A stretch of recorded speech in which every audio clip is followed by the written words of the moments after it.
G'day ladies and gents, and welcome back to War Thunder. I know I sound like absolute crap, but that's because I've basically been sick for the last week and a half.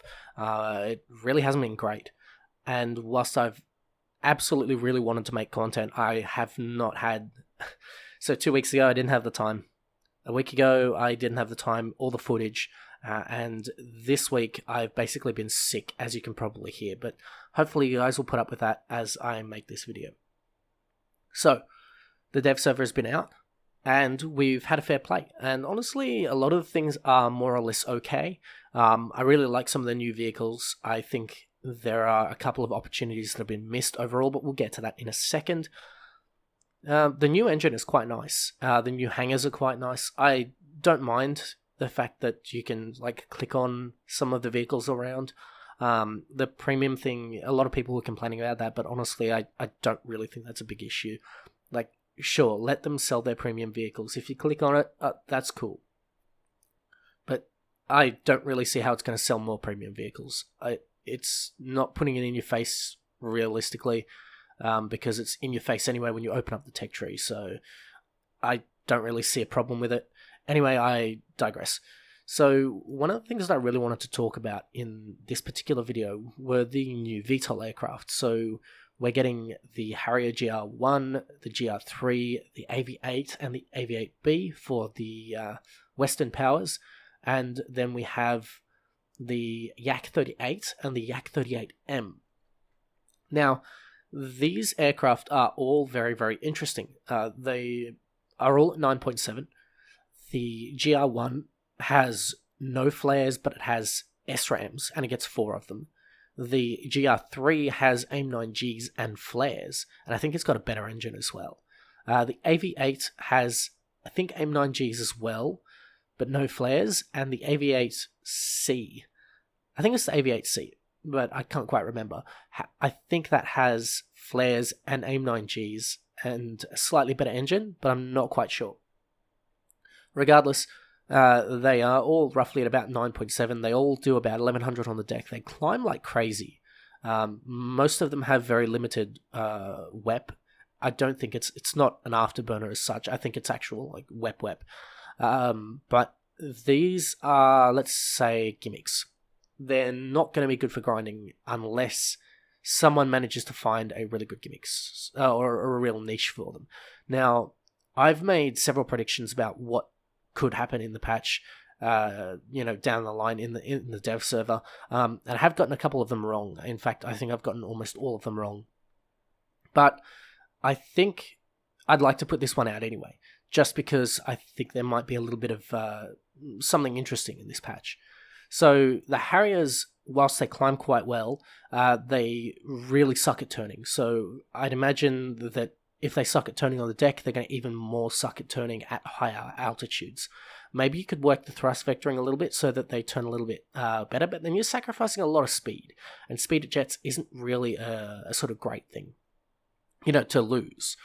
So when you factor that in, and you factor in the fact that it is at 9.7, so it will be facing 10.7s in a full up tier, you are going to run into a lot of problems. So the Phantom is still king, and the Phantom will still be king for a very long time, until it's dethroned by something that is even more ridiculous than the Phantom. So you're going to be facing things like F4Es. You're going to be facing things like the FGR2, the Mirage, the 21 BIS now with 6 missiles, and no flares. We'll get to that in a moment, though. So these are things that I kind of find a little bit weird. I think the Harriers are going to be in a weird spot. Again, they're going to be facing top tier, which I greatly dislike. I think that the battle ratings, if you're going to put a 9.7 premium in, should be moved to 11.0. I didn't like it when the FGA 9 was added. That was ridiculously close. That was at 10.7. So, 9.7, when the top tier was 10.3. So you think about how close that is. That's almost 2 battle rating gaps away. That's absolutely nothing. So the FGA 9 is, or was, so close to the old top battle rating. There are several premiums that have been released this patch that kind of concern me, to say the least. I don't like the concept of buying your way into top tier combat, because you think about this as a brand new player. First of all, from a brand new player's perspective, you have so much to learn. You haven't even learnt props at this point, where the basics of flying. You haven't even learnt the controls yet.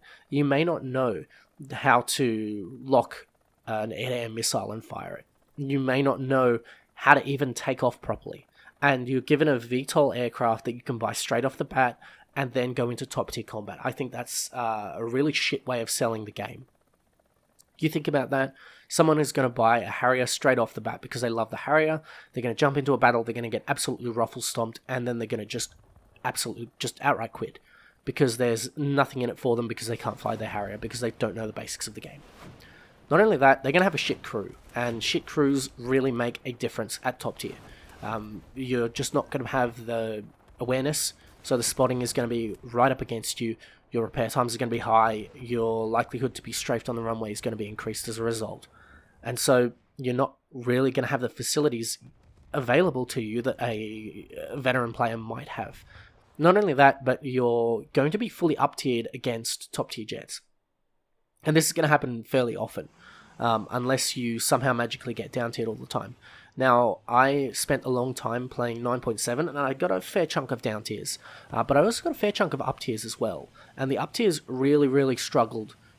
It was awful, to say the least, because it's really, really difficult to do well in an up tier as a MiG-21F or as an F-100.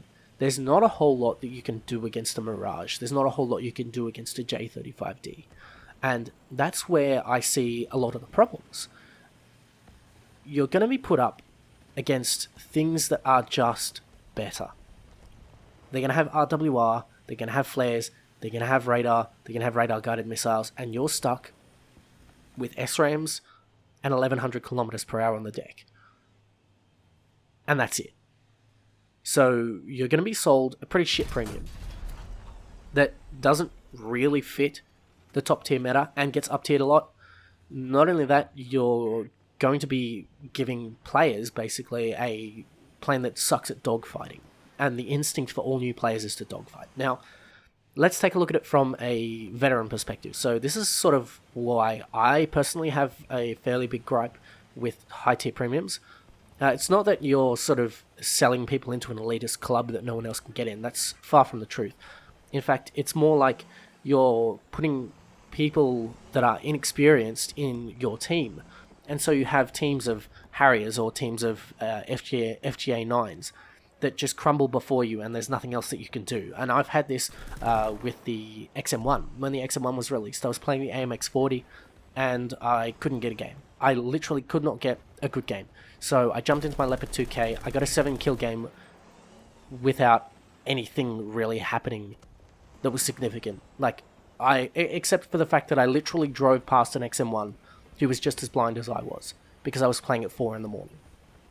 So if that goes to show the inexperience of certain players at low tier, then I don't know what does. I think it's criminal, basically, to put these low tier players who literally don't have any experience in front of players that literally have 8,000 hours of experience and the best vehicles and the best crews and all of the experience that comes with that. I think that's shameful, to be honest. So, let's actually talk about the vehicles themselves. The Harrier, I did a lot of test flying. Unfortunately, I don't have any background footage because I didn't record it because I'm stupid. But I might have some Harrier, like me flying around in a test flight, and if I put that up, then maybe that'll make you happy. Otherwise, I've got plenty of background footage that I need to get rid of anyway. So, I hope you enjoy all of that. So, the Harriers, I don't see them as good turning vehicles. They do not turn well at all. They have a fair climb rate, so I suppose in a down tier, you can get above your opponents and then dive on them. However, if you don't get, an SRAM off at the right time, or if you go for a front, like a head-on, basically, the SRAM isn't going to track nearly as well, or it's not going to lock until, 500 meters out, and you're not going to get good kills with the SRAMs that way. I don't see the the AV8 being effective at all. I don't see it being valid or valuable. The M9Gs are not that good. Maybe maybe you can get some sneaky F100s that think they're too good for you, but I don't really see the AV8 being of any use. In fact, anything with AIM-9Gs I don't really see being of any use. The one with the SRAMs might be interesting because you can catch sleep at the wheel F100s or someone who decides a high altitude dogfight is a good idea, but you have to also remember that the acceleration rate of a plane without an afterburner at altitude isn't exactly going to be stellar.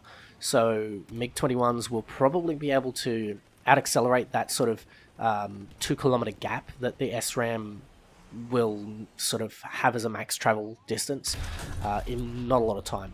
And I see the same for the F-100, and the English Electric Lightning, well, I kind of think we all know where that one will go. So the Harriers are probably not going to be terribly competitive against their 9.7 and 10.7 counterparts. They might be good against the 8.7s, because, let's be real, the 8.7s aren't really amazing planes against the 9.7s as it is. I mean, it's doable, but I think the only time that they'll really succeed is in a sort of dogfight. And that's where the Harrier pilots sort of have to avoid. They have to avoid those turn fights, because they will lose those. I think regardless, because they're not great at turning. So, now that we've discussed the Harriers, let's talk about the Yak-38s. Now, the Yak-38s, I kind of like them. They're kind of cool. They got a little niche thing. They've got their sort of, I think it's an RH-23M or a KH-23M. It's basically an ATGM that is launched by laser guidance. You basically point the nose of the plane, and it follows the nose of the plane, kind of like the missile on the Swift, the Starstreak, something. I don't know. I don't really remember what it is, but it's basically an ATGM with a HE warhead. So consider it like a bullpup, but you guide it with the nose of the plane. I think it's going to be incredible. It's 9.7, but at the same time, I don't really see a use for the Yak-38. It is, by all means, a worse dogfighter. It is only very slightly faster, from memory, to the Harriers. And at the same battle rating, at 9.7, you have the Su-7. So the Su-7 has literally everything else that you would need. It's got the S-24s, and it's got a ballistic computer. And for those of you that know me, I absolutely adore the Su-7s just because of that ability to have 4 S-24s. It also has a lot more speed, a lot more energy, and you'll easily be able to deal with surface-to-air missiles. I don't see that happening in the Yak-38. And the Yak-38M is probably going to be nice just because it has the 5 GSH 23mm cannons. And it's got like 1,200 rounds, so you've got like, 10 seconds of burst fire there. 44 kilograms a second, though, I think you can have some fun with it. But the Yak-38 in the regular tree, I don't really see too many sort of merits to that one. So, there's my opinion. I'm putting it out there. I'm probably going to be wrong. I fucking hope I'm wrong. And I also hope I recover from glandular fever, which absolutely sucks. I was in bed for like 3 or 4 days.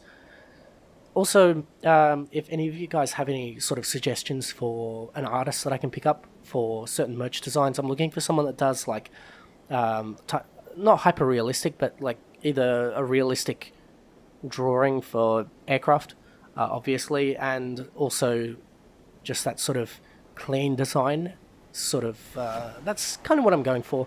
If any of you guys know anyone, or if you are an artist like that, DM me on Discord. I'm open for that. My Twitter DMs are basically being flooded by what I can only describe as bots, so I don't really want to take them on. I'd rather take on someone that either I know personally, or watches my content, or does something like that. So if any of you guys are up for that, yeah, I'll see if I can work with you. Obviously, I'll pay you. I think that goes without saying. But anyway, ladies and gents, thank you very much for watching. Thank you for dealing with my voice. I feel terrible, but I'm slowly getting back on track, and hopefully I should be right around for patch day. Anyway, ladies and gents, thank you very much for watching. Take care, and I'll catch you next time.